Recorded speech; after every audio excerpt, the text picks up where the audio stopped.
amma sain thlir tu mi puite chibai kan buk chewa tuntuma hian Kolasib Focus program kan thlir tura hian tun MLA election sangni som pariat review kan ron nei dona vote kan thak nia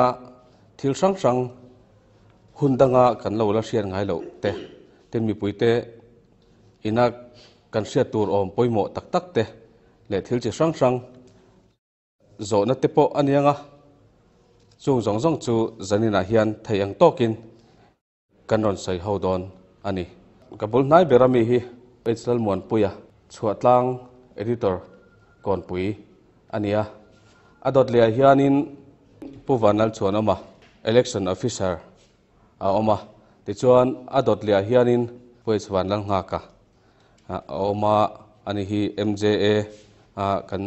senior and president te po lo ni thin ani a ti chuan apia bera sonin pu Stephen Amhun a oma ani hi chu kan chiang vek mai oma tuntum election a po hian mi poimo tak te zinga mi tila kan hre thiam mai ome engponi se amma sabera tan chuan election inbuatsaihna chungchang hi han soi ho don phot mai la tuntum election kan nei tur hi thil thar chi sang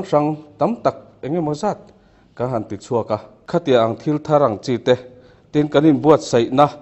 hi eng ange lo ni chia ti reng te po kha ama sain kan election officer pu chuan te hian mi han ril fia sela chuta chonin soi ho tur emo ke mani na zo na emo kan ngai mo zong te po kan soi chu ho chun zom tura ngai la thome pu moderator kolome han soi tur chuanin soi tur kha atam don tu ka election office in buatsaihna ti chuan kan soi seng lo wanga chu wang chuanin kan soi thei tok tur om deu le ti zani kan soi chi om deu mi pui be ve tur deu te soi tai la chu mi ma chu na klang puya kan office lam set up han soi ila a thai kan ringa election thing hi a khai de thi a om ve a asam ber chu India ma thu nei tu sam ber chu Election Commission of India antia chu India pum puya a ai thu re re khanom lo tok ma chuanin an hnuaia state khai tu state tin khai khom tu khanoma chu chief electoral officer antia chuanin a state pum pui kha an khaya chu min hnuaia chuan district of tu le district khai tu district an tho Inthlan tu Election Commission hoi kha district election officer anom le a chuanin chumi hnuaia chuanin constituency sang khala um ta MLA bial kan ti kha mi zo ten khatia ang kha a encol tu bi Inthlan tir tu returning officer kan ti kha anom le a chu kan district chu a hian constituency pathum kan nei awangin returning officer pathum kan nei a chumi te pui bom tur chuan assistant returning officer anoma keini janina lo thu ve pani puaw munale ke hi chu district election office noya thokha kan nia anni ai kan op mai tura ngaila district election office khanin hemi election atana inbuatsaihna zong kha chu an ma ila kan soi sual lo wanga chuan a Inthlan tir tak le nomination atanga result kon thleng statutory authority dei tu ero chu returning officer te kha ani ya mar satang kha kani buatsaih tan to electoral roll draft roll electoral roll kan publish satang kha kani buatsaih tan ti la aswal omlore chuanin thil chi sang election hotina tura tana in buatsaih ngai kha oma khang kha chu dan pa ngai thil kal khani a polling station han siam rem te polling station mi puite an Inthlan the mi puiten Inthlan na an nei theina na han siam rem te khami le achung lawa khai dia tam tak pa ka khanin tun kuma hianin tin tam tak election commission hian ron duang chuaka pakana chuanin returning officer te kha election commission khana ruata an noi kha mi te ten Inthlan na an encode theina tur khanin team chi sang ทีมตั้มตักดินันนี่ทีมสมนิโดนทองอันนี้สมนิปฐุมกันดิสติกเฮียนกันดินะจู่ว่าจวนโนดัลออฟฟิศที่ช่างกันออกมาออฟฟิศที่ช่างดีพาร์ตเมนต์ช่างมีเตโนดัลออฟฟิศรันนี่ข้างเขาข้านินอันมานี่หน่วยelection อากาศตัวเทนตัวละอันนับเป็นบีกันโนดัลออฟฟิศที่ข้านินข้างเขาข้าอันโกลตาตีนะประคันสวยตายละelection commission นี่นะอะไรพอหมดcandidate ซุ่มเล่ไปมันจุขวาคิดตัวเล่จุเอ็นเฟลตัว election expenditure monitoring อันที่ข้าอันซีที่ทีมที่ข้าลงข้าห้องข้านี่ถ้าเป็นช่างข้าตุนกลุ่มที่ละมาช่างข้านี่อันนั้นทบชาวมุปะส่วนด็อกิเมนต์ง่ายไปง่ายเตมีแต่จิตตีง่ายเตอันจิตตีระที่ข้านี่เราที่ชาวมุปะนี่ส่วนอินทันนาตามบีเขียนี่เทรนนิ่งฮีอันที่นั่นเสเป็น election commission เฮียนกันดิสทริกอาจารย์พอเฮียนินกันกัลนาซาไอโซลาเตเดลียเตเกี่ยวกับเดลียวันนี้ก็เทรนนิ่งกันสุขละ state level master trainer นั่นที่ข้างเขาข้านดิสทริกกับเทรนนิ่งกันเปลี่ยดิสทริกที่ state กันเปลี่ยข้างเขาข้าDLMT ที่ district level master trainer ข้างเขาข้านข้างที่ช่าง line up ที่ช่างมีทีมที่ช่างเมมเบอร์ที่เขาเทรนนิ่งอันเป๊ะบ้ากันอินทันนัตัวอาบ่อยปุยตัว presiding officer เลยเอาเทค่ะอันทีมเมมเบอร์ที่เขาเทรนนิ่งอันเป๊ะบ้ากันแต่สุดที่ว่าเมื่อสักตะกี้อินบัวใส่ละฮิจูกันโลเลยโชว์อันนี้มีปุยตัวดูทุกสามวันนี้เลยมีชุดทุกครั้งนี้เช่ข้างดูบอกที่ไม่เกิดสวยดอนอยู่ตัวเนี่ยทุยตักใส่ตัวเรามั้งใส่เบลตัวพวกกันแล้วนี่เท่กันเลยไม่ต้องปนจุดนี้มาจอนที่ประกาศผู้สเตฟน่ะกันอินทันมาตั้งบ่อยเวทเขาขานี่กันเสียอันนี้ observer เตะเราเขาความตัวข้าอันนี้ข้ามีจุงจัง observer เตะจุงจังละมาขันอินทันมาตั้งเราบ่อยสุดดันเตะขัดยังมาเราหลักดันนะคะเนี่ย observer เตะที่ election commission นี่นะอาชีพเฟียดจวน commission ไอโอกันมิดเล่กันเป็นa field ตัวองค์เต็นนี่ they are the eyes and ears of the commission at the fieldอันที่เห็นจีนะอันทุเรศลาฮี election commission ไปนะอัลลักเบอร์อันนี้จู่ๆเรื่องไรเราเห็นหัวที่พอกัน district กัน observer ค่ะ general observer ปักขัดกันในพอต district ปุ่มเบียร์ละ police observer องค์ประกอบนี้ขัน district ปุ่มทั้งส่วนปอยสายนี่ตัว expenditure observer ค่ะ IRS officer ค่ะของคัลบุตากันที่ชาวเวียวต่อหนัวขัน general observer ปักขัดขันไอ้คนเวกหนัวขันelection commission ขัน observer ดังประคัตอันตีร์เบลเลนี่ไม่พูดจังอินอันกะละมักอังเรนกติไม่หงไม่จูอันนี้นะอันนี้ค่ะทอกจมกิรันกุมารเนี่ย IS เท่าอันกะละนี่สมนี่ปังขันกอตีจังอันทอกชอบตัวเนี่ยจะมีนี่เวกจวนอามาทักตัวอันรู้ว่าได้เลยข้ากันหมดเลยงั้นละจวนกิรันกุมารช่วยเราเข่งเราเข่งตาที่อามาทักตัวกันหันล้ำเหลงอะไรเอร์พอร์ตนั่นสันคาตาเรียกอย่างนี้นนทักสันพวกเขาก็ใช้ช่วงแล้วที่ส่วนนั้นก็เราจะไม่เชื่อนะคุกกี้นี่ก็เชื่อมันพูดจังทุบินIS officer เท่าเรากันแล้วนั่นนี่คันตุยเรียลเบียร์ขัดจังตาอันหาจุดเนี่ยเฮงไล่กันเราอินบวชใส่ด่านเต้election officer เราอินบวชใส่ด่านเต้เองกิมค่ะ election commission ดูด่านอันนี้เดี๋ยวนนที่ถ่ายพอดตาจู่ๆ election commission อย่างเงี้ยอันจุดเล่นอันจุดเล่นเราเป็นกันประเทศตัวปอนนี่นะอารูกะอันเล่นตัวมั่งอันรีพอร์ตค่ะกันเราเชื่อไปคาเทียงเราค่ะอย่างเงี้ยมิ้นหูด่านอันเสียแต่พวกค่ะกันเชื่อไปคาเทียงเลยหรือว่าที่ชวน vote ทัก police station สองอันตลอดช่วงตัวร่างกายยันตลอดช่วงเดียวไปกินกับเชื่ออินทันมาคานชวนโพลเดียเต้ฮาร์สัตนาอเมมอย่างเงี้ยที่แล้วนี่ดันตัวนี้นะก็เลี้ยงตีไปค่ะอันนี้จะจะเป็นการรีพอร์ตค่ะECIอันนี้ที่นั่นไปอย่างค่ะอันที่กลางปุยจูนี่ข้าสวยเบลดูไม่จู observer เขาฮีสังนี่ประเทศขั้นนี้เราก็จังตัวสังนี่สังประเทศก็จังตัวพวกอินตีละลินไปเข้าไปelection commission in อันละช็อตคุณไลน์เนี่ยสกัดกันไหนหรือเปล่าที่มาอย่าง ECI หน่วยกันของเฟกตาข้าบางขั้นก็เทคตะเกียบมาลงตีเราอินตีแล้วแต่เช่นเดียวกันกันไหนที่นั่นตุนมาอินเดียรำหุ่นตีน่ะอินเดียรำหุ่นตีน่ะที่เดียว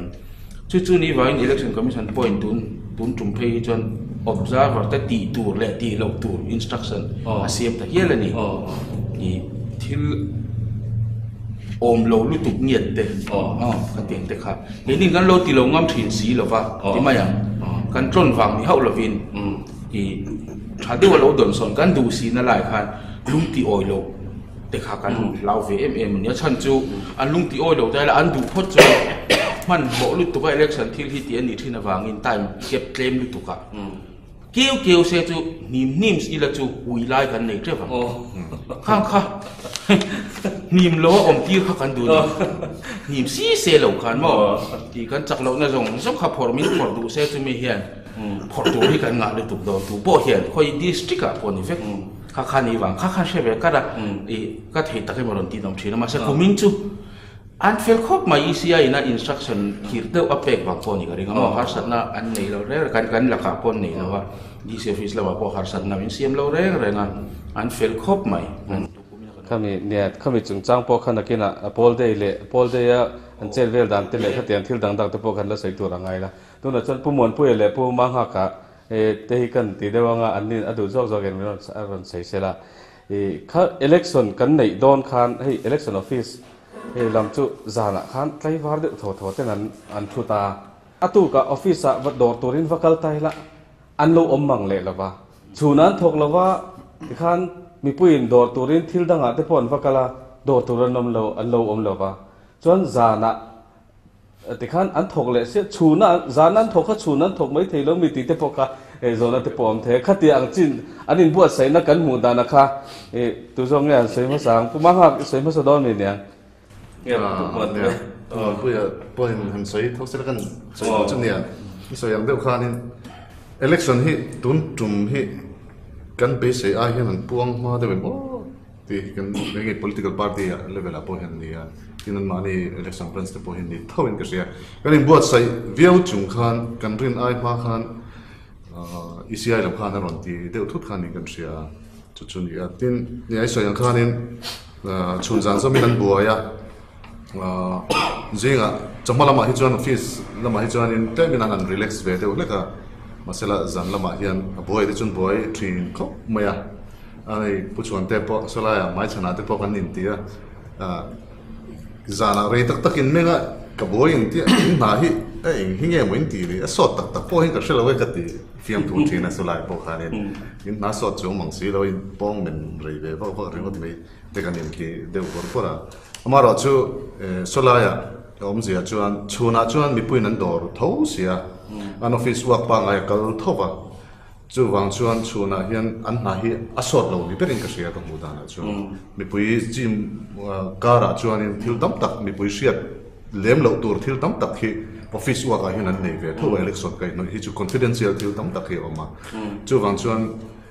khang te wal po khan an men rei phani ten kan sia chulai chuan in nge ni an mani hi chu han dem tur ngot chun ni lem lo wa le ma privacy in ma mo ve de woni election wa pa hi chuan pon se an thok rem le chu ni ti kha chu fia ta ni tro kan pu de kan ni mo pu nge phala khat kan la khal fa le de kuma ha kana tam de zo nan sa ya kaya ale lam don thir ve tai lap ma kuma nga ka sai lo lai di yo na press conference lai po kana ma bu kan ka zo ta ka sai outside Kolasib town atang chuan information to in website te application te kan lo hong ve a kan lo ena ma se information hi om lo khop maya katia ni official nadal official han detailment chungchang te po news ani ka mi pui han thia tir tu thil khatam tak oma amaro chu khada khan han click tur thil tam tak om ro han click la blank hi lo tam em maya chu ting lai ka na chuan helama office lama chuan a paper work le thil an kim a fel to ti kha aron thia te box ya kha helai Kolasib town chunga media te chuan an wakala an war kha thei maya kon pui te bil ko thlir te vai reng te tan chuan ran kal reng emo eo ron phone reng emo kha thil har satak mai kha lo ni na kha kan information source to lan ya hin kha duain a lo ka te chu kan di au bula bo ka te khong ta ka he update ram ro kan tan thil poi mo ta kan ye cái tia chú tiêu bạc khát anh em bạc khát lẽ chuan chỉ là hắn sẽ tác động thuốc ăn khan anh phi đi lúc tục mà mấy mốt cái cái election office làm tập cái và cái này có bao nhiêu nên cái anh mà này hiện nên giảm na ông nó sẽ được cầm được thì tem ngày đầu tiên thì xuân lao lúc tục anh mình nghe engine tốc là anh này lo dọc nghe này thì hắn do thì là thật tự chuẩn mình là response mà sẽ xuân lao lúc tục mail lệ ril room ka apom tela khata khanin kemani po hian kan ring le room ma china chu ka ngai tuan mai mai ani nia hei ai buatsaih na chungchang a hian siat chak deuh mai thil kan he kan election lam boi pui tu ten om doka ka siat chak deuh kan soi chin na ban chan thei chen how to ber thunai tu ber chu ECI ani ECI decision emo ECI Iowa district in a decision na siam hi court hian overrule him high court demo supreme court demo hian ti kha tu na po mi pui ngai dana chuan NGO tana PILN thelu awang khan khanai ro chungchang te po khan high court khan hei chu lo mangri lo na ro ti mai kha bai se om tak ni ma se high court kha moi ta reng maya asoi thiang lo ben ni ti khan ngai tu ti ra high court khan tin chứ là chuyện các official te le government servant te le kha order ra chuyện deputation in election branch kai tu vek an nia khana ya khanin a detail men kha tu nge ne ron siam o chen kha thi chu ngai tu chiang manglar ron siam a ang mage a staff a thap tu te singa khan ti te men ngai tu tir a chu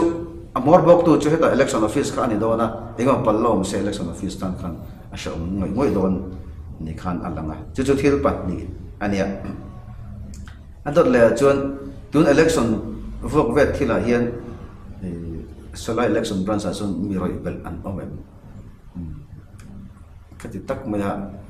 kan thok tu te anan in dai lo ngel ang kha kan roi bel lo nge ti kha khia ta chak ma tin pakhat le chuan polling station selection hi engking nge ni kan pui hi kar lawa hey tuirial constituency khian kan ena tuna polling station na tana indon ti aya thazok le remchang jok facilities thazok security atan po thazok hi ong no len ke hia angai hir hi kan ring maya chan ka te ke chu apan na kong te ahar sa em maya security thila po athalo jok nge an ti te kanayaผู้ชมที่เขาไล่ข้าอย่างไงครับมีอาสนะข้าชาติเทียอาชาติเทียมันอาชาติเทียมายามาเสอาจจะตับขบมายาแต่ไม่รู้จักมักตัวเราเองแต่ถ้าเสียงหลงไม่เทียปกติจนที่นักการสวยครับออฟฟิศยิ่งล้ำกันเราที่ครับทันสวยเสียเดียวกันกับเสียดาร์สอบไอ้ตายจนกระเซ็งขาดก็ไม่เก่งที่ยิ่งดาร์เลี้ยกันหัวปนดาร์สอบไอ้จนกระเซ็งเลยเท่าว่าจะบอกว่าไม่โดนผู้ฟูรู้นี่ไม่เทียกันน้าที่จู่อันนี้อันเราจ่าวว่าเราแค่มาโดนแข่งไกลที่จู่อันอมทีอาสัมจู่ถึงจัดตักสัตมิลเจ็ดเวรไงจางเทปอมาจู่หวังจู่อันนี้แค่มาอันหันจับไล่รอนนั่งคุเทปอขันอมมันไม่เท่แค่มาชิมใช่ไหมรอยจู่ดาร์สอบไอ้ไกลจู่ก็ใช้ไงเมียเราหวังจู่กันนี่อามาเราจู่หันหาจางเดียวแค่มารอนไกลเดียวไม่รู้หันที่จางที่จู่กันนี่แค่มาคนว่าแค่มาเราจู่ก็หาเดียวคนก็เหม็นเดียวคนก็ไล่จ้องเราแค่เราจู่แค่มาเนี่ยแค่มาใครเชียจู่นี่เสียทุกวันเพื่อจะนักหาตบแล้วมาตั้งคานหันช้างโดนนี่ละอัปปอยน์ค่ะนักกีฬาที่ลงสิเสีย polling station ที่BL ตัวมีปุยเตเล VC เตเล BLO เตเท่านั้นเรื่องมันรู้ว่าจังหวะเฮ้ยแต่ district level standing committee นะเลอันเรา approve รู้ว่า election commission นะ approval กันดีละจุดที่approval เลยครับปะที่เวกันนี่อามาเราจู่ polling station กันมันเรื่องที่ทักเทียนเนี่ยจู่เฮ้ยแต่อาบุทุมาจวนอามังตูขลายอาเบียลตู VC เตเล BLO เตเลขลายมีแต่ขาดินทักกันดูถูกครับรถเข็นเซอันทักดูน้ำหุ่นเนี่ยจู่มีจู่ให้เริ่มจบก็ให้มีทักนี่เซที่ข้ารถน่ารถเสียมเซ district level standing committee kan ko wanga chuan an in approval mi pek thei chuan election commissioner kan thenanga polling station thak phim mi chu han lo chu an cha kan thiat ve po nga ya ke mani level atang chuan a tha e thalawe ti district atang ma hian pe ki chu harawang ka khan pu ten ti du so kan ni so ron ti ya mi aru thla ka har lem lo kan ni polling station trim kha ti se adot kan so ke chuan tok tu te kami detailment han siam chungchang kha detailment hi nia department dang hi kan pot nuala rei tak ta to kan pot July August September thla tang ber khan ni ga hian pot to e pasari pariat vel lai chu ti dan phung po ni a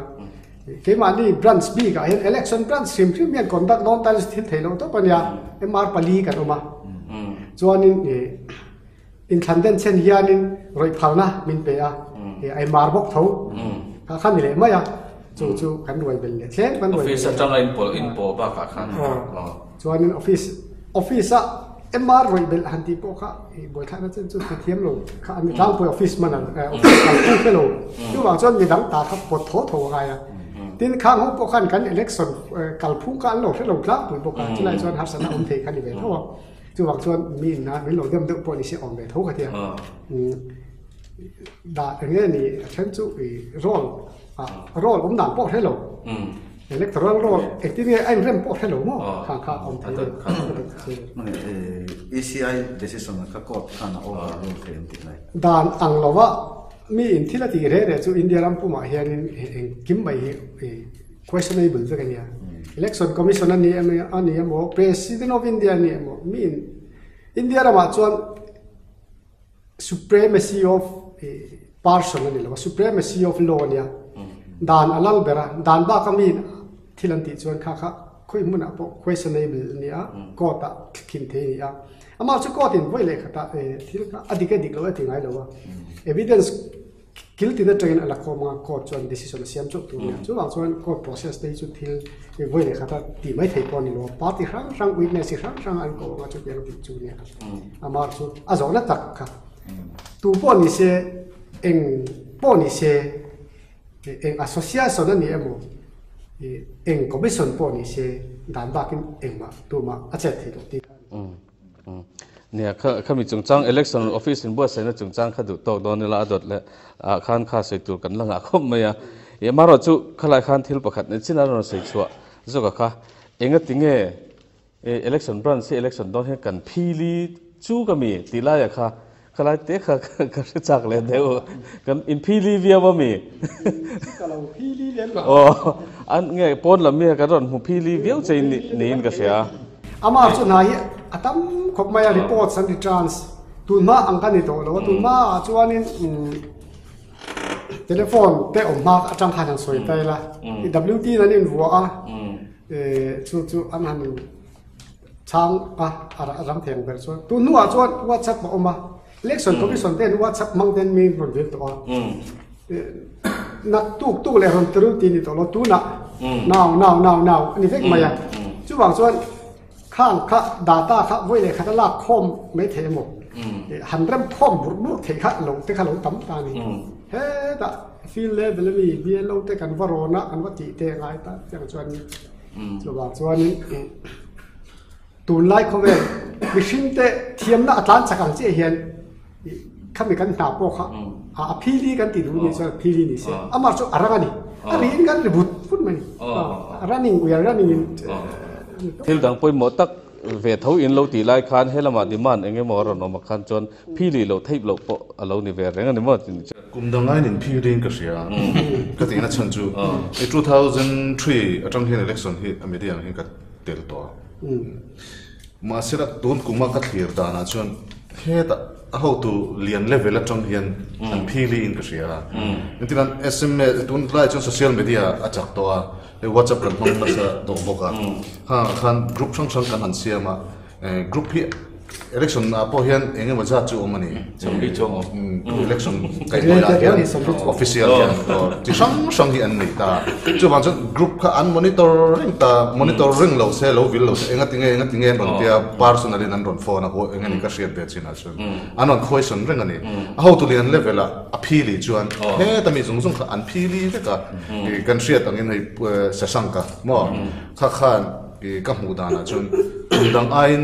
minti phili zovin ka share khang tuna an chuan hu ka chot asmut zui maya tam taka he chu kan chu kai ka lo mudana chun khami ani chu ma khanin kan kumdang a hian kan buai kan ngeni an official level hi aru taka kan lo thi an lo phili nge yan ni don chu ti ha khat pom ma ya ngo ti chorin he nia election office kha ti khan in buatsaih mu pa election lo nai zela election day te election ni tu te aron puang taru rupa sarkar chuan tiang khan ECI chuan ti tiang tiang khan political party te pokha in buatsaih chhomu pangai ta ni ne ti chuan chup ti rol chuan NPF 10 Inthlanna muan om fel fai kan nei thena turin an mani kong thewa ti khan in buatsaih vel bokta ti chuan election campaign te pokha aron tran chhomu ta ni party te pon khami bor vela khanin kumdanga kan ti thin dana nena inang lo deuh te mo campaign kalphung te kanin buatsaihna kalphung ang chia khan nge khara khan thil enge mo han sei du te kan nem MPF te hi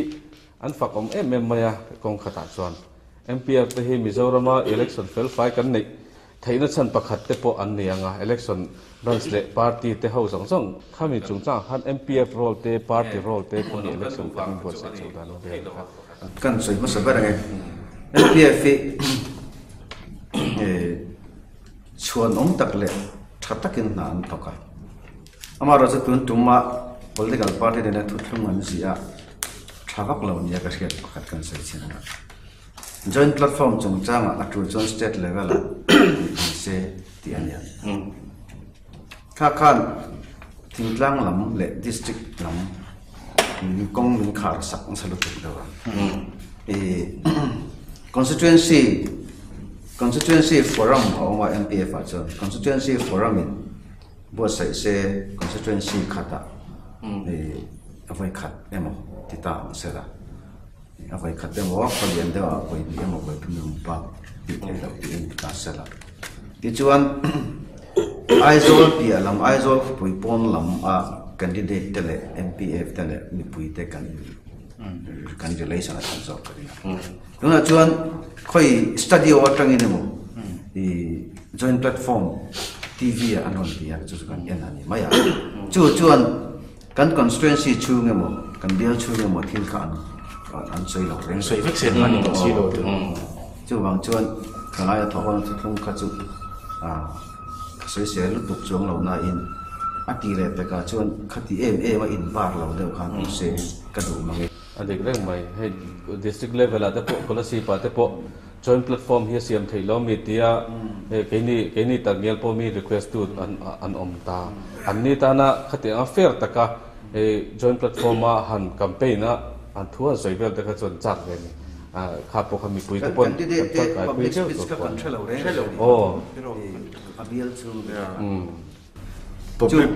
chu mai ba ka chuan in pakhat kan sele tu chu kan MPF foi tu te an fakom ruala an fak na rolin MPF kan tiko khan lu to ke mo ti hin ngai ti to a hai MPF a chon ko khan chang le NGO te kan tela amaro chu a foi tu te ko kana rong bol tu poimo le ko khan upa pastor te an lo ni awang hian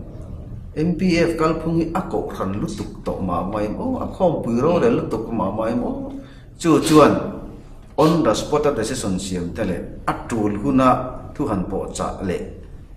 te ti zok zoni te ngumi kan ti zunga MPF foi tu te ati team zo to nei ka ria mun tong bo kan mun sang sanga zoram phum kan thalem lo na in campaign hun an to pa campaign ruan lo om ta tin campaign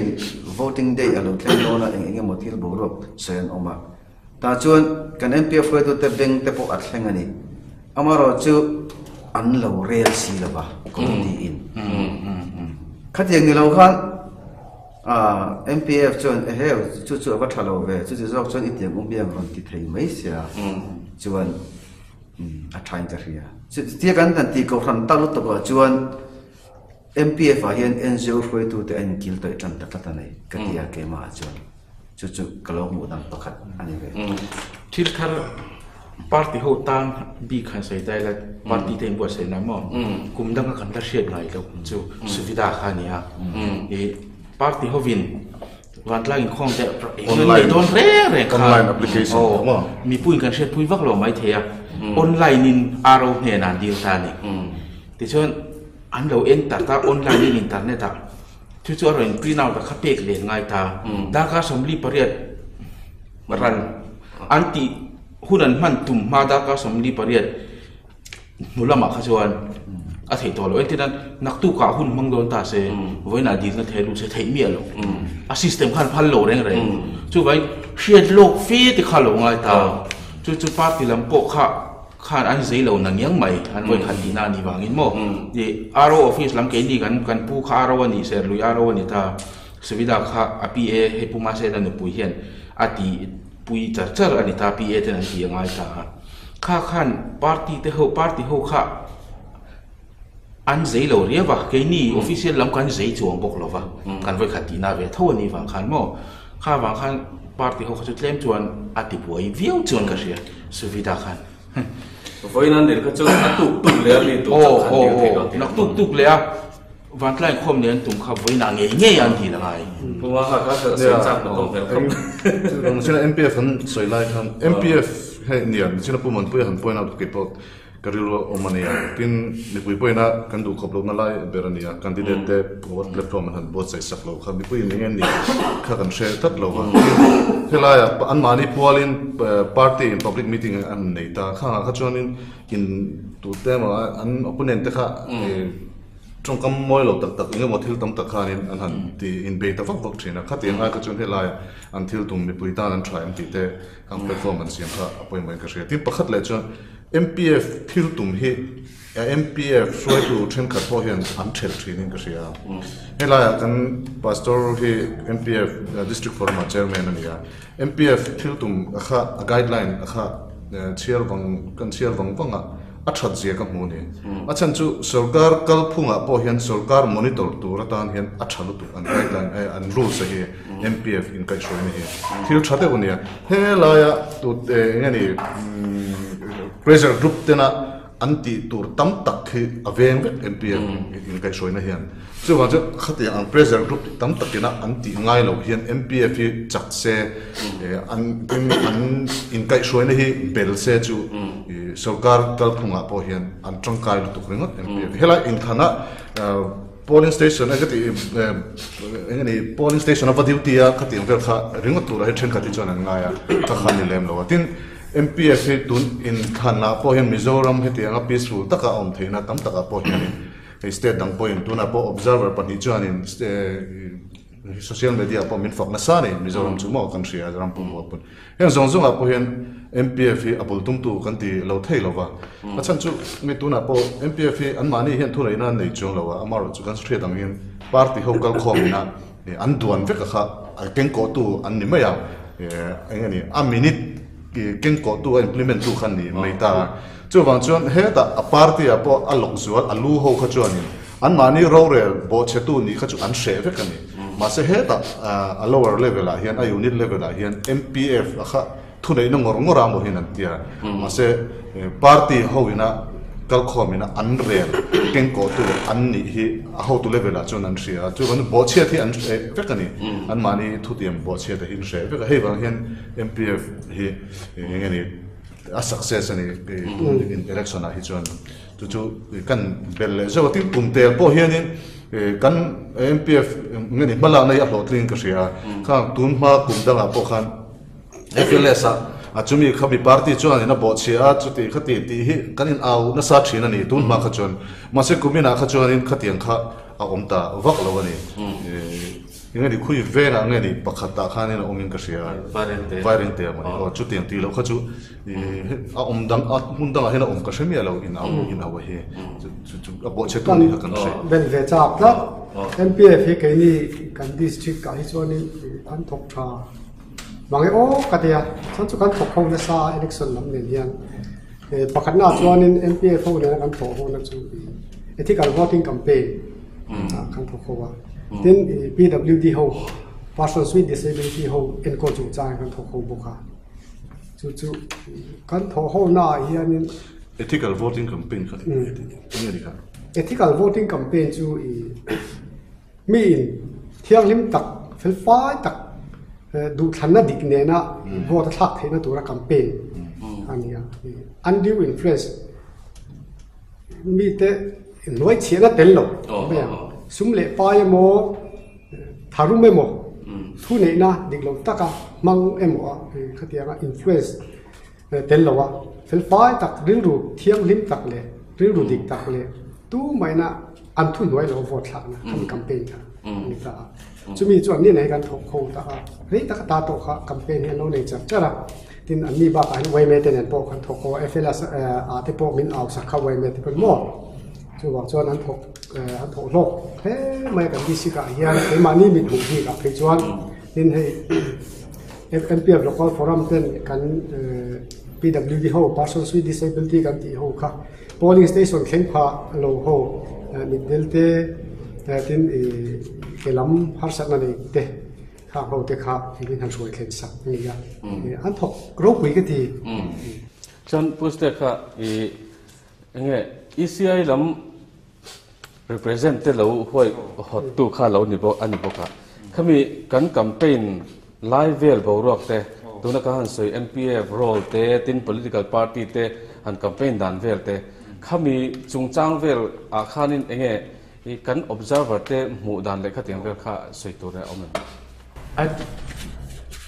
Vairam ne tekin lo thei lova kan observer general observer local Manoj Kumar Pingwa ka senior te de mai 1994 years ania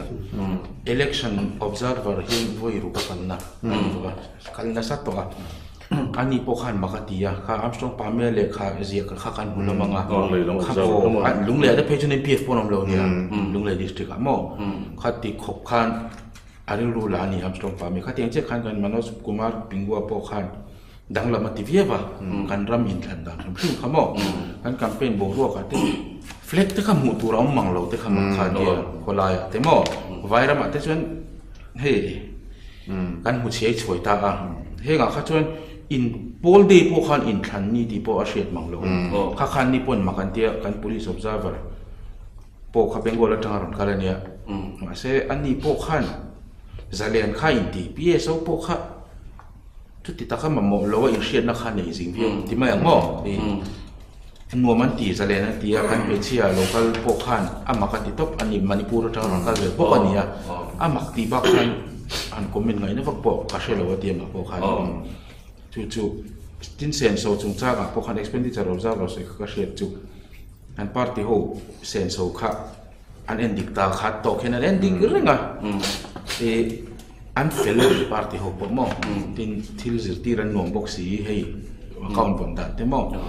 อันที่นวมขาตีไม่อะตัวนั้นจนผู้ปิงวัวเพย์จะตัวนั้นเห็นการติงตัวรินเดลีอมันนิตาอาโหดท้าอารอนเฉาเลยโดนะอินรินนี่เห็นไอจอลอารียกังอันนูรอนช่วยตุ้มโอ้รอนผู้เวสอันนู้นเนี่ยนะเพย์จนอันตีเชรุยแล้วจู่เบมารถเฮียนี่เนี่ยเราเซลล์สุดยอดแต่ตู้ไม่มีโอ้เบมารถไว้ดูเบเฮียนก็เช็ดตะกะหลอมาดูข้าอะไรเรียบร้อยกันอบซาบาร์ฮี Central IB Ministry Information and Broadcasting อายัน Joint Secretary ไล่เนี่ย Senior India มาพอ Senior Official ตักกันเนี่ยอันนี้จุดนี้ข้ามีอาคารดูโตโตนี่ละให้กันไรต่อผู้มวยที่ตัวที่ตันปนินอมพันเหล่านานกันอินทันนี่อาคารลุดโฉดอนไตละอินทันนี่อาคารที่จะสร้างการหันเตีย polling station สร้างอาเต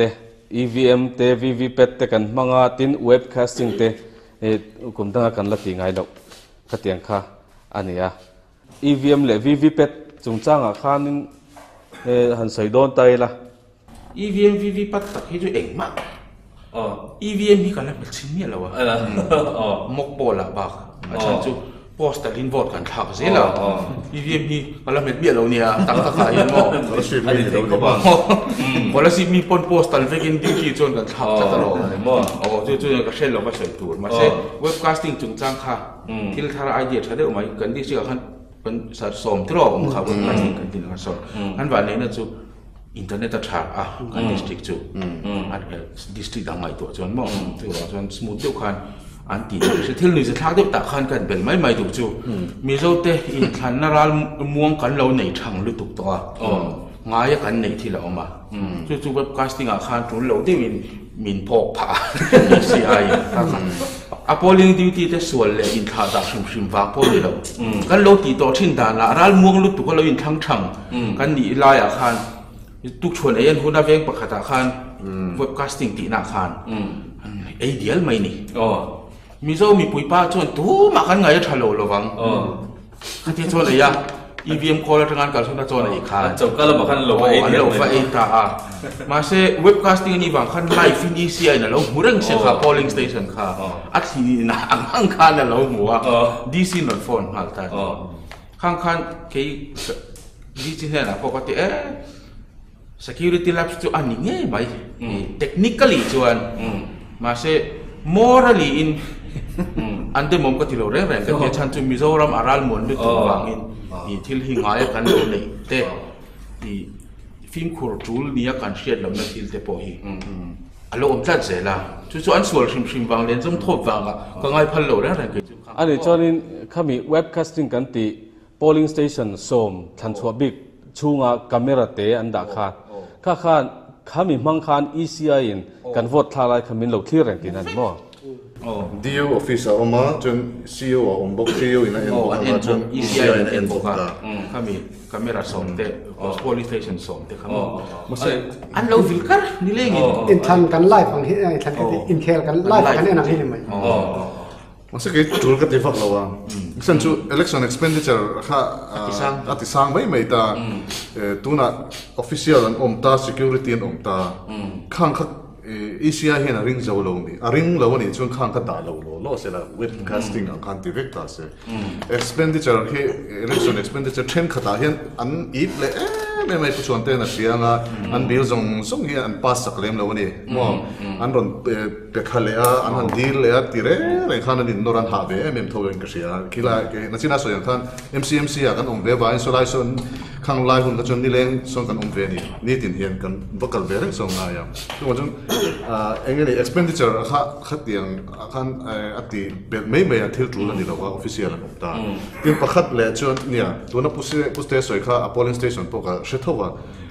DO khawa tlan pheng hala a ko le ka ashok shepa a kalphung a chuanin anin choni nei chok tu ran ya ani nei chok nga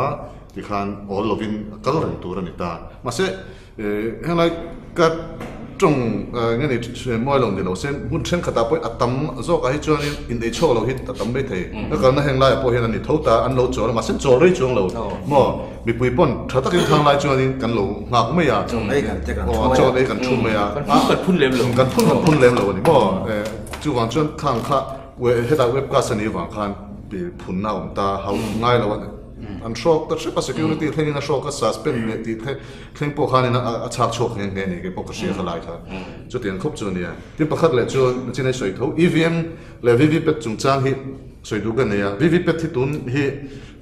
ni 2013 na khan 14 na khan aizola khan ti ta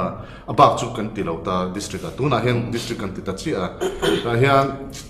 kan voi khat introduce na ni wangin tun na hen engzange replace kha chiang ta lo puchon te na shet karing an kina posoi sela replace kha nual ta khanga wang khan EVM kha kan problem ani atira zingdar sarira thak tur kha thenchu dar ku thak te thenchu sarila changwe thenchu dar ya ti te khani na ti tlaya tin pakhat le chuan kan vote thak chung kha atirei o katia atak thak hun na kha atak thak chung kha second le secondary ni ta amar chu min kan han meta kan me nuwa secondary kan me nuwa kan ron nin ro la secondary ran aron le ta kami tlang ma ka chu kan kalson ngam lo ni mo kan dot le mi che ten kan tha khan ron vek lo kan ta chu wang chu kan kalson ngam lo wa kha khani na timuang boking ka sia hela veng lai te project le mun dang dang po kha darli nuwa po khan in vote kha kan da tam em in ngani polling station kan district chung constituency chen ka ta po khan in zan thima thak te po khan lo ta tin pakhat le chu polling official te hi mi palin ta polling station pakhata khan tiro mi palin pali ni lo hian pathuma mo patnia mo hian ati thei ka ring ka ta official hi patni mo duty ta se in kop de hian bu an mani buai mi chung si lo hian ta se chu he ai hian Inthlan vote thak khun chu hi a rei lo pha in ka ringa tin tuna po hian vote thak kan percentage ka a thawak lo ni Kumin Kolasib po kha tin mi pa phe chu vote kan thak thapei lo wa mi che ai mi pai kan claim ni chu la a kum tel hianin kan vote thak hi kan trana over hi percentage an diam jan an ti poi lo min ka sia a chan chu Kumina kan vote thak kan in tar chung kha a rei em ya pakhatina awang me chung te vote chung kha a rei tat me chu wang chu khami kan vote thak tur kan trana over hi kum tel hian ta thang mi pa phe chu pe lo kan nga sia me che an tai ma zo kan mi pa ai chon chu chu me che khat Kumina chon an tam zo kha mi pa khan vote thak lo kan in tar rei pe lo ni mi pa Chunga chon ya kati ke pon kalong ngai to de ba chu antinan but kata voters sang chung lo me te ka chu ninga tinga but ni a thum me the lo ni ti kha ngai to tira kha tuirial la kon pu chi pe ka chu jandar kon la ma po na mi kiu vo lo thei lo wa di chan chu voting ka a chol chung mi lo an tam lu tu ka chu ma chon ya harasat na khaสุดเกียนเทดานเอาแบบติดนะครับเป็นไงตัวเที่ยวไม่เนี่ยจุด rural area เฮียนินสังขัดจะดีไอ้ตามมุมตัวนี่หรอวะส่วน urban area เฮียนสังขัดจะดีไอ้ตามมุมตัวนี่หรอวะสิกัน district กับ urban กันเนี่ยจุดก่อนพูดใบระบีใบแรงเตะคนละสีข้าวหัวกันเนี่ยข้าวหัวก็จะสังขัดจะดีที่องค์เนี่ยอามาเราจุชั้นชั้นโต๊ะข้าวบังส่วนนี้ polling station ค่ะเช่นที่เวกันเนี่ยจุมีอะไรบ้างอ่ะให้ตัวนักโหวตจะเอาโหวตจะเรียกเล็กๆอุ้มที่กันเนี่ยค่ะตั้มกันนี่ดีจวนนี่เช่นค่ะรักไม่ตัวเนี่ยตั้มรู้ตัวที่นี่ที่นักสวยงานเบี้ยลงเตะอวีซีเตะพาดุนรถเลยเซ่อามาร์จูapproval ไปตู้ตัวค่ะ ECI นี่มาเซ่ district level standing committee จะขนาดไหนตัวอะไรกันอามาร์จู polling station เช่นนี่เราจูหาร์สเดเดว่านี่ที่นัก polling station allocation ตักส่วนไอ้แค่ส่วนหาร์เดวัน process ตั้มมาฉันจู voter จงส่งเช่นตักแต่กันง่ายEVM เลย VVPAT ที่สารที่สองผลิตคัน VVPAT ที่กันมังอ่ะไอโซล่ะกลมลายนี่อ่ะกันมังอ่ะกันที่นั่นสักก็ไม่อ่ะ VVPAT ค่ะขลายคันอัดเชนส์อะไรเงี้ยที่ไม่เที่ยงไอ EVM ตักจูอัดเชลว่า VVPAT ค่ะหาร์สนักกันตัวนั่นสักกันชั้นลงฟังเนี่ยตัวน่ะเฮียนินตัวกันนี่ฉันบีกับเฮียนินกันนี่ไอ้อาเซเทียมได้ไหมอ่ะอินทันไล่ตักทักมาให้จุดประคัดเสียกันนี่VVPAT บีค่ะ EVM ประคัดมากันทักแล้วว่า EVM มันตีกันจวนเห็นมีอันเมนบอลลูนยูนิตเลย control unit คันนี้ประคัดมากันทักแล้วว่า VVPAT ค่ะมกโปไลน์ปลีเวลปังงานนี่ก็เทียกันทักค่ะบักจุกันทักมีอะไรวะเฮ็ดใบระบีเลยปังบอลเลยวารีเตะค่ะอินทันไล่ทักเลยหรออินทันไล่เนี่ยมกโปไลน์เนี่ยส่วนนี้ทักไหลผ่าตาอันเช่นไหลผ่าอินทันไล่ตะกาทักกันเนี่ยเราจะประคัดเจ้าวันนี้วารีเตะทรีกันที่ชัดประคัดนี่ก็เสียอัดเชียดด่านมิสเตอร์แต่อันที่เชียดด่าน percentage หลักเพย์จ่อกันนี่เขาจุประเทศคงไงนะกันดงตีละข้างเขาจุมินิมัลอันนี้ทบไม่เต็มจุมีเราอมเทนะฉันประคัดเขาจุอันที่จังอ่ะ first level checking เลย EVM commissioning จังสองจัง political party เต็มอุลุตะกมินตีคุยหวังครับเราในตานี่กันวันนี้ครบไหมแต่ช่วงนี้เนี่ยเขามีจุงจ้าง polling station จุงจ้างอ่ะคันนี้ที่เราประคัดกันเรื่องรวมแบบไม่กันสวยงามคู่ variant 6 และ 7 คู่ voters tamna anita kan district angai to pon voter 7 khan sang khat le za chongania 6 khan sang kha zani chong khania tin allocation a hi school compound pakhat gate pakhat introm ania atam ve ve an ni bok chu wang chon khulai gate le abul ve la khwanin Inthlanni hian mishing hian tam theilu tuka in hor khom a in rot phut turang chi kha khateng kha an tam lu tuka khulai amhuna khu then san te po a thamai theya chanchu khalai a khan dorten lo siama heta thingpuin khilai ti tur zon te khatiang khanin enge free and fair election kan tila hian khatiang ang practice thalo kha ain ro thei reu hian kan ka ju se ni chu thingpui mangkhong te po ni chu khatiang ang kha thil atam athlen thei athlen na chan sa sang bik rewin ka sia khalai kha kan soi mai duwa kan election officer te po min lo siat saksela kha engtin nge kan tiang pheju ko selawa engtia engtinge thenan ron ro tem pheju ko selawa an ron ro don nge pheju bo ko selawa kha cheng po ni sela kan sei lang ve mai ni chu then na hum kha kan hunga isia hunga rationalization an tia this polling station tin kha rationalize angai ni chuan then na hum kha an hunga khata then ngai ro ti jong kha chu kan then fela ngai ti lo ho kan then lo ni bai mi sang ni jo han pung khom le a che vel te ne mo kha ngai then ngai ti tura zu en lo soi hot mu yel chi ni chu ti si te mo tu na po kha an lai tat an mani ka mo le la ma chuan e lo kan VC te mo tu te mo kha lo ron lo ni mai thea ama mai nan khan ai le yang ve mai thea ni pui chuan ngai kan lo ti em tri lai veng lai chu le veng lai chu te pon ni tho mo campus tu mun te lo no mar chu ngai pui chu le kon pui chi ya kan boi na chi po chu chu nia get khata kan lu ta voter sam tam si school compound chu ma khateng kha chu in trauma ni de se helai pon ni chu mo darling nu po khanin get chung zo mi kha an thak pir ta lo ka school thade facilities thade pa om tho si eng ti ge son me lo trim ka kha chu thil ti the nia mar chu ngai to ngai om le chu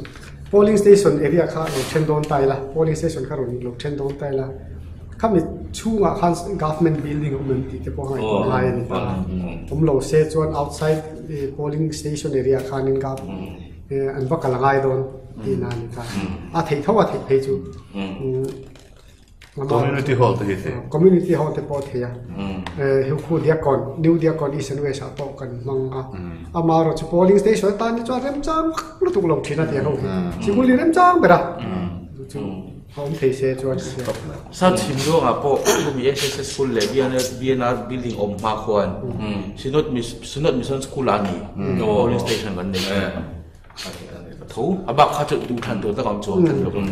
kami akan du to le si don tai la ado ta hian kan le tai la puste la tang po bo khan an tran le te la qless polling station kan ti nge intlar bo ngai la wa polling station kalpui Inthlanna kalpui dan vel te tin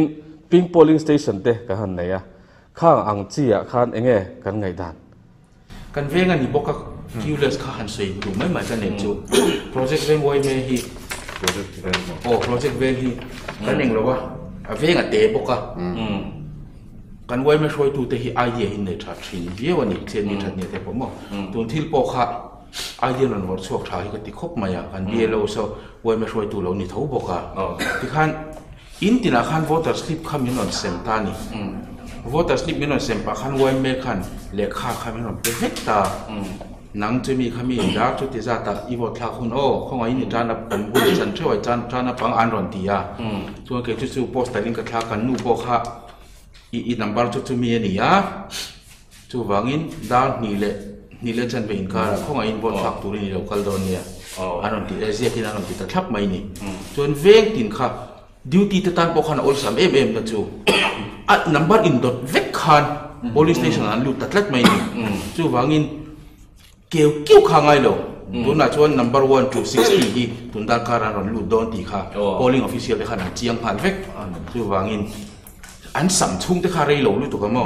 มุนฉันขนาดจน number 1รันลูดนู่นแล้วก็600น่ารันลูดเลยอ่ะเกี่ยวชุ่งนั่นพวกข้าเรยข้าตาข้าจน project เวงข้าจะผูกให้กันตีขวานตีด่างข้าเวกเตนิบอกค่ะ polling station เรียนนั่นนี่เรา vote สังกัวเวงออกมาคื chu wangin a fel fai darka tin khan mi somruk zel in bon thak ta darka tin mi somruk mo ti khan plai lama hei engep therlo be se ya hanin hot payroll hoklak in hor khom tlangwal hoklak in hor khom ang te po kha veng tatlat ani khan an time alote ta thak lo ni khan she ve ka chu wangin a success turn out success akha 90% na pel dai mani hun na thak da na khan man ngang lo kha chu I thak the lo an ti ni chuang lo mani hun na thak ban le mang lo kha bo ma se mani hun na thak 90% na pel dai ping polling station hi ke atul na hi ka she lem lo khop ma ya na china in the webcasting ne khan he chu extra ka dia tin ECI hi anin thaka piang hian ege bo thil thar hi introduce in andu ve thina ni mo ege bo ro han siam nan hian an mani hanin so of nan hian chu wang chuan khang kha tu na mi po hi ping polling station te webcasting te po hi thil tru la ni mi alawa so la ya polling station bul vel kha ping kin an han cheya le khamoi nen ten han tia then chuan in a chunga ping in an han te chinai khan ping color an ti khan expenditure claim de uzong khan an han tia tin me chia ho police a pom me chia tin me chia han diu ti de uthopa a ke ni khung lai phai ram ne chuan in ai nang lo mai thea kan bo ro kha ma ro chu khung lai chuan me chia ten lo nek chep thina enge mo me chia in entrance na te le enge mo ten lo ani me the state da chuan ma se kan ramatan chuan a tru lo khop me ka ti kan mi mal ngai da na chuan the Kolasib District here in thil dang lam deu big the election commission te national news ate po lan phana kan nei nual ta pakana chu tu na qless and zero waiting qless ri na lewa qless and zero waiting tania a program kha khata khan india ra pakhatna atitu ti pakhatna kan nia national news ate po pok chuai choya chuan ador le chuan muk model polling station an tia DC office ko ta khan fanin buatsaih la pakamo kan lo sai mai ne ho polling station ang tak atak taka afang sandan ang takan entir ta khan ni puite pon vote an thak chin theina tur khang ang tia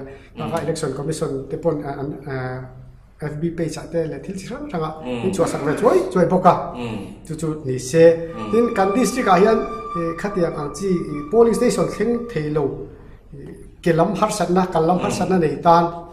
kal theilo tan khan wheelchair so panga tu election tual liu ri han kan le sak poka mizoram india ra mai chon hun dang chon le sak ngei mai mar so mizoram chon le sak ma saber kan ni mai the ni chu kan district kha dang lam vera kan district kan min than vera kan min than an te min than chu ni lo district dang kilo ni ka she pok chu mo mun dang chu ka she lo wa election app kha election district app kan nei district app kan nei boka chan ti thei khop mai mi dang kan chen te hopon mo thil ang kim election kan hoi thil ka chu om ve ve kan ya mobile phone atang em mai app sa khanin du thu sam chuan in Inthlan polling party ho kha tam kim thei se chu na cha a chan chu Inthlan BLO ten han phone dona phone thei mi alo mo boil thang de om ta khami vote Dakar ni dana report apo han mo BLO phone thei lo no ma dang han zonga app sa kan zonga kan zong zo lo mi dang han na china puman puya so yang de hek tho khanin han update tel sela khang te kha thil thei lo dan om kha polling party so hi achan chu an chua don tuk chi han khoya gen kal don thria cho ni app sa kha nin update pan na kai kham to lo thri election commission han phalo thri ma an chua don tuk khan khoya gen kal don ti kha an thria cho ni ke ma ni mo kan thei chen puman pui khami ping polling station le zero waiting qless khami chungchang sai tur kan ai vak la ga achan chu qless chu thil tramas ni se tivek tura in ti chu chi ka ti da kan way me kan base don angel kan base don ne chu kai nam lo e ma ya ka ti ko se din a ko tu ta po kai nam chu ma tin ping polling station ti chu atul na vak ka ha mo ro ka kan chu chen ve nga ya women empowerment na nia hi me chia te hian anti ve thei to kan ni ti sarkar lan tir kha du ve ni mi pa po nan ti thei chu anti ve thei to kan ni ti kha ti tu central sarkar na tu na ya angai poimo men pakhat chu women empowerment na nia chu mi wang chuan in local he ni municipal Inthlan te VC ang achi te pangkat ti ang chi te pokhan local body arwan local body sa ti ang chi awate 33% lai kha reserve sakhane khati ang chi dewa an mani ta na an ti ve the ni ti ani khami bi ka khan ting polling station hi ECI guidelines ang men a guidelines sa chon am phan lo wa tu na an ti tharani ha anti tharan chon ni le state dang anti em til anti anti em ti lo em ka thela ma chu kan ni thang wala thang te chon ti ve ka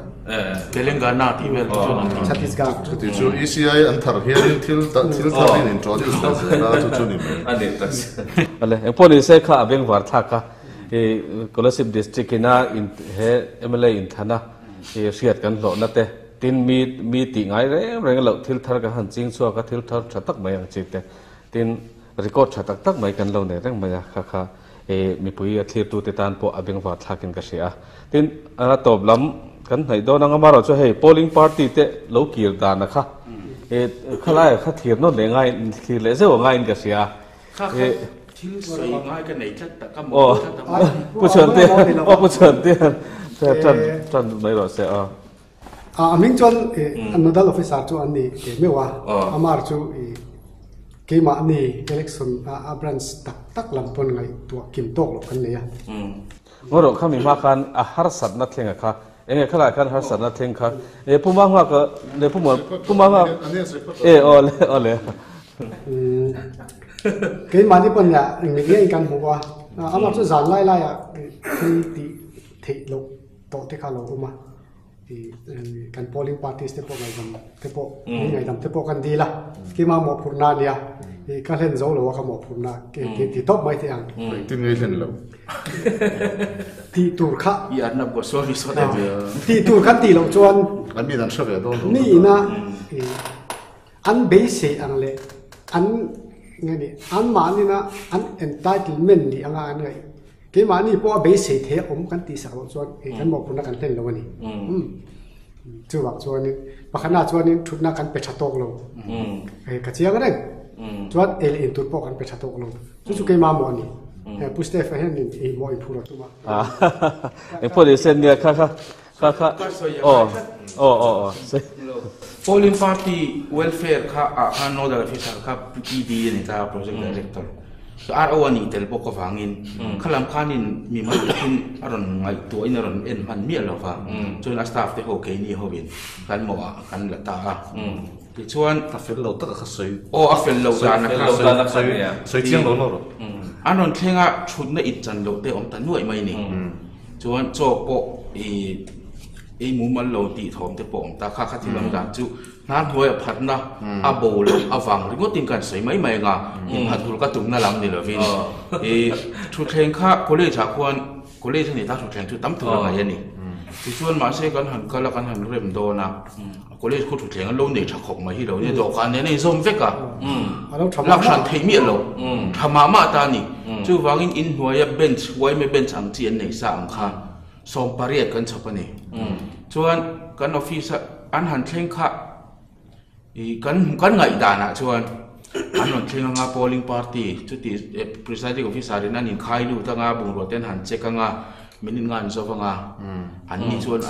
in chu ei turin an chhunga lang an fel an ho thei ni mai tura kan ngai kha rin ai khan a checking a khan om re ngai chang khalo om tatlat mai ni ti khan anon thleng khom zela non thleng khom zela thu thleng som pasari vel khan polling party lo ki khai no tang hu sia ta muk maya pakhat in edik chung kha minutes dakar chan vet te arei ta phian ze rei ta phian sia kha bang khan college a thu thleng lak bel tu rom to book si lo kan office mi plastic chair om ang no zong han la teu khan tia som hi le panga vel ano keng thani plastic chair polling party kha zakor wala ne kan lo shiat kan lo tum da nang kha chu fail ta vek mai ni ai no khom tak sup pa chuan ti ngai nang to lo re nga chu ta chu kan fail na ka ti na tak chu plan B kan lo nei reng lo ke ni khan mo plan B kan lo nei reng lo ba MP in thana hian kan ku ta atlale ni phot chuan har sat na ko ni sen ya kan ni to lo wang Mustafa ka ai review na han soi fia ka duwa pakhat thi pakhat tu ba vadem tu ram lo wa amaro chu kan polling parties then khati en re ngai khan thin ta ni a then chu ron ti thil ti fen tur ti fen lo ti fen sak chop ngai ten thin hian a rei lo thin ta ni a bul tanga ji a fel chop ngai te kha lo về bạc thìn mi polling party ni nang vek lawa ai nang vek lawa fel tak ti ran nia amar chu khalai ka ra pati khat lo khanin ri tak khan hunan la to thin sia khoi ko mai kha ani chan du tok don nai tai la kami khan hei kan nge kan review thaviau in ka sia atira tanga hei tun thank vote chiar kan thleng tep to tuna chuanin kan election kalta a khan Inthlan na kan nei zo ta ka khan free and fair election hi kan nei kan ti kha kan ngai dan kha soi tai la tin chu ti rolin party tin ten enge tuna hian kan party tin te din mun hi kan mu dan te pok kha kan thei chin soi tum tai la an in ring tok viau lomem ti te pok kha hei kan maloka nak tuk maya tiang result chu kan se mai to do na maro chu khami lai khan enge kan mu dan lom ti lai kha in sei ho te free and fair election kan nei am ti ne party tin te din mun hi enge kan mu dan ti lai kha pumon pu hian ron sei ve thung se la bu chan nan khami chungchang kha free to free via a fair and tira fair ti tu ti lo tu chu nak tuk lai lama ma tu san lama mo siat mai nga tu na chon eng party ma hian affair khop mai ti comment an pedu mi lo mai har riau ngoi tat amaro cha kai ma mu dana sim ro chon tun aya fair de jan chon akal thei chon ka sia tu na hian affair lo viau ka tin na lam ni na bin ma se chu mi fair de tur chon political party le candidate te lam chu kadem lok khaw lawa mi pui zok hian tu na hian ri ro thiang rim dei la tu na hian kan la fair thaya ti hi ka mu dan ania aza thak le election soi po no le election zo ani tin chu mi pia lama chuan hei party de din mun assessment han lak vel te hi tam tak he chuanin miron phone enge in biala tunge tha ang nang ni hian in siat deuh kan ringa ka mel siat pon ni mang le lo te hian mi hian on phone amaro chu thin har tak mai ania mi in asoi le a che zia ang ni mi lo kha thil dang re baton ka ba met tlat thai mai ni a chunga kha chuan pon lama a om dan pon lama a om dan phung ni mi lo kha na chunga chon ru dang ka pu thaya thil har tak ania kon hoi thil ve kan ni ai thil chu in zo po hian chana ke mai na ka pek ta ka chu thil chiat har tak ania kan din lo ang deuh po hi ani the ti hi ani maya chu wang chonin khalai topic kha kan sai don chonin thui tak sai tu ra oma ma se thil har em mai chu an mani an han in thlir wang hian thato ka an in ngai em lek ani thalo ber ne kan chiat po hian thalo ngai em lek mai chu tan chon a thama tak le veu mai le ya chu nai ka ra ro chuan ke mai na ka rel ro lo wang ero chu midang ti bo hitum kher lo ta sela midang ti bo hitum kher lo ta sela an mani token fight ve mai se athamage ti hi ka rel ro hi nam chi just say don be sai to free and fair lam tu kai ni soi ve fa mon ni lo yeah a free and fair chungchang a khachon nia party te kumdang ai chuan ma kan son be wa kan campaign out la po tlem chuan in ngani kan du tui deu so ti mayam ngani aswa lo in karinga kan hei Kolasib constituency bi ka khanin kulai south chimlong a khan tum ni kha boro kan oma ngani hel rong kai le ka ngani te po khati thom te po kha an oma puchon te lampang te point nge mo te chun juk tin karinga flying squad lampat point tin ka rang basem ko san pakhat rang basem ti te po kha an oma khang kha boro lian kan nei chu ni mai a ba kha chu ti lu tukin boro lian hi lem loving ka sia kan campaign out la kan in be dan ver po hi dang ai chuan ma hi kan sonin ka sia a chu ti rual ero chuan in trend khat kan political pa hemi kan candidate te karil ruwa ngani thra ka ti lo da thin chu han sai thui de lek tai la tun a hian Mizoram ina tun election a kan problem lian pakhat po district kan tiam kha ani ta ni tun mai nan lo tiam kha khanin ngani thil thalo de incident thalo de hi a siama kan ti lo tur thil tam tak kan ti thei lok lo tur thil tam tak hi kan in tiam jung jung ta tuna po hian an manifesto te le an mani thil tam tak kha kan bi chiang ve ta party tam tak po kha MLA kan ni chuan hente ka tiang ti te ni ta mase MLA fang sarkar na siam ni lo ruling party MLA ni lo tan chuan khang ka ti thei lo tak tur tam tak kha a omani ka mu trek mai khang kha ka tiang kha nakina ngom thalo deuh hi anei le palang ti hi a lo min ka sia in tiam zung zung mai ka tiang ang chi kha a thalo in ka sia khang ka chu kan ti lo tura kan le pek zela kan ma son na tura ni ta sera kan ti thei turang chi khang huai takin kalpuila chu ta chu mi puin decision siam mai sera chu a trying ka sia tin hei tun tum phei chu ngani tempu man puya so yang deuh khan ke po zona ka tong na phone atang te le district sanction atang te po hian ka tong na sa ve party sanction te po hian tunga irin ti te himin ron zo be na sa thina mase Kumin a chuan hei ZPM hi anron oma hei hianin boro ka ti danglam deuhin ka sia tlemin chu bang chuan rin dan thiam MNF le Congress party lian ngor kha chu ni se chu mi chu chakang a chu mi chu tlem te na man so nang a ti thei tur ania amara chu lelama lian deuhin an ni pathum hi ngani rin lo deuh hian nia hian boro do ni ka sia an pathum zinga hianin rin thiam chu har khopin ka sia ZPM lam hian in neutral vote chu an lo hiar karinga Kolasib constituency bi ka chuan amaro chu neutral vote hian an in ham tang si lawanga an po hek zo ka hi party hi engani an po hek lo zo party hi an tling mayang em ti te ngai ko na de chuan an oma amaro chu le lama chuan in engani a ruling party tele sarkar na lo siam to shim kham na hi thren khata hi chuanin alian re khopin ka sia tin party leader te hi an poimo poka an mania rinna ngat to lo thren khat thalai zinga po hianin anom ve nuala ni bei sei lo deuh hi rin lo deuh hi khatiang kha politics ngai sak lo kan ngai thren khat tam tak hianin khatiang riu khan pu ve nu mai tun tuma hian thalai zinga po hian chu kan sei tel ve le lok tu nghe ngay mỗi dòng xây được tấn này xây về mấy lạ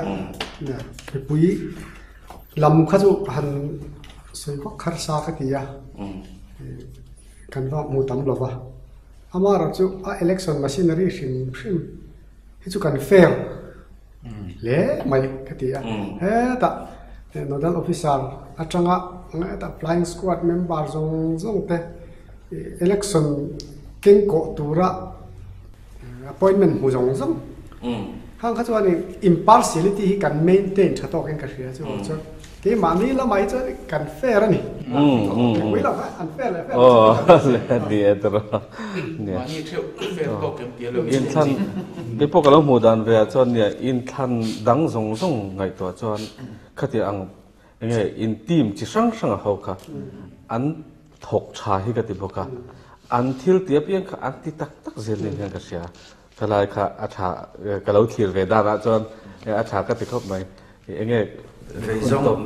reizong panikat le kan so kana ya code of conduct ki kan sai lar thai ko mai election code code of conduct MCC amaro sa kan chiang thei reng lo hi mak ka te to mai tun tu ma po khan political party te khan tu man code of conduct bo chet khan tu lo ve kan hi chu code of conduct kan phal lawani a ti chan ni mo te thoi takin mai mà sẽ áp hal chin để áp hal lẩu chin ăn cho lẩu rất khá à bôi thấy em mấy cái gì cho thì rồi cho thì hàng chia cho mi bùi cảnh cho lẩu bốc cái này cái gì cho ta cho election khi cần mất son để xem đón để cho cần election run xiên lại mi bùi giờ tiền nó cần chia tu chin ti tu là ti lẩu tu chỉ zong zong te chu tam rap tha lu to ka ti kan no wa hi chu puan zar tam le zwal da ngai to se avat thamange o ti te mi ngai to ti ra MCMC chungchang po party ten thil an han du ve a ti ngai na an thot lo mani political party then kan chon mo real constituency a po eng party ma khan MCMC khalaya an ti dan tu le media kalthanga hanin ti dan tu rakha an man the do le ngani to lama pe chon ti ngai na om lo an du box ya akong kan ko mo tak ta om ni khatiang khop kan an line a tin chu mi pe lama chuan tun tu ma khan min ti ngai dan min ti phir de ma ya oma CEO wa deputy CEO hawin model code of conduct kan zera ai zola tata zota kan zona an che chu district a DO hawin kan zot le a chan nai nam ta tat lo mai ni ti chuan chu chen che chuan kan RO kan han zot le a RO pon chan na sanga lo nei le ta ni ke ni tan pe chuan a eng khange ti kha har to em mai ni chuan chuan khalai khan kan officer te po hi tu na hian chiang ta de sela ti kha ni ngai to ti ra tin pakhat le chu kan thok tha kan han ti rual khan ten khat nodal officer flying squad the static surveillance team ti ten khat ta chu an ka pa de mo ka ti ra ka hu ta mai mai flying squad ina aron ti tur ri om taka ka ngai kha kha on nodal officer ka polling station chu aron lu ta police ve nan noya akal chok le ri ma ta polling station chunga aron luwa kalcho le ringot pi la kan polling station area kan thil nge eng ti kha eng thil nge om ti kha ngai to tel om tak ti kha mi ngai to ti ra mi ta han bu mai po in hei chu flying squad te mo static surveillance team mo tu te mo local ta selang chuan hetiang tu ri an le han ti atan awa thamange mi ngai to ti ra ma se ti ngai to la tak chon pakhat churon kala police venan noya polling station chuma banota minute khan ra ran choka kalle ma motora chokal ma ya khati sector lo ya kha khati lo de khan han ti se ti kha chu kala ve ve mai mai so du kan bel le lok ne sina han soi bai kan ya kal pakhat le ka ru om chu tuna hen team som ni pathum kha an ta election noya hianin ti song song an ta kumdang ai na tam le ta ni kumena hen rot pet khan nei le nual ta chu chungkai ta kan chen chu nge ni lem lo te po ani ve hom tam ta ka ma na chen so yang te khan ECI in thak hianin thil tam tak hin ron ti ve thar le ta kariro omzo ka sai tum tak zo ka chu khang ti ma an nodal officer nge ni an sector magistrate te kha ten thil tam tak kha flying squad te ti ho po kha NGO hi base ta se afung bo higher ta se ti kariro ma a chan chu anni khan political party ri an ba monitor ta sarkar officer ten ni ta anni tan chuan engani ganini state chu te min kan lo thale u heka mizoram chu ma se state dang tan phe chuan in a hlom ma ro ti nei tu en kin loka an minister tur an MLA tur ten ni hlom ta anni tan chuan kha boi thak thil tu na po hen kan officer then khat po kha team na chen an nei ni an mani mi mala at kom khan nuam ti lo na chen tha lian tak an nei ta NGO emo base ta se higher ta se khatir khan khami chung ta kha chung an ya khang at tan khan afu zo kam o chu khang ai khan a strong zo kam tin a chak zo kam ti te kha karir ruwa an om de ka tin pakhat len china free and fair chungchang kan soi pai pakhat chu tuna hian party PR awang khanin FIR hi pati luta chung chu tuna hen court case pati hen kan Kolasib constituency bi ka hian a lut don boka tin nachina pumon puya han soyang khan official te gaida MCMC chungchang te MCC te po ani thowa an riat da na hi ai ang lo lom diau maya entinan Inthlan ma ni hi kal khanin CEO khan press conference ani ta khata khanin engani Inthlan puan phalani to lo mo Inthlan campaign phalani to lo sorry I campaign phalani to lo wa ma se CEO khachuan a press conference a khachuan andu chuan press atuka Inthlanni kon press conference an la nei thei tin an mani infak moina po an la chhuat thei ati ni mo changchin bu ati a chu ke mani changchin bu mi tam tak po kan buai pha na sa ni atuka changchin bu chuak tur po kan buai pha party hawin engani press release ro chhuat tur kha an lavom lu ruita chhuanga ma liam ti kha CEO in chutian chona ti sia anti ma se MCC a kan an ena MCC a khatin khalo chi si lo wa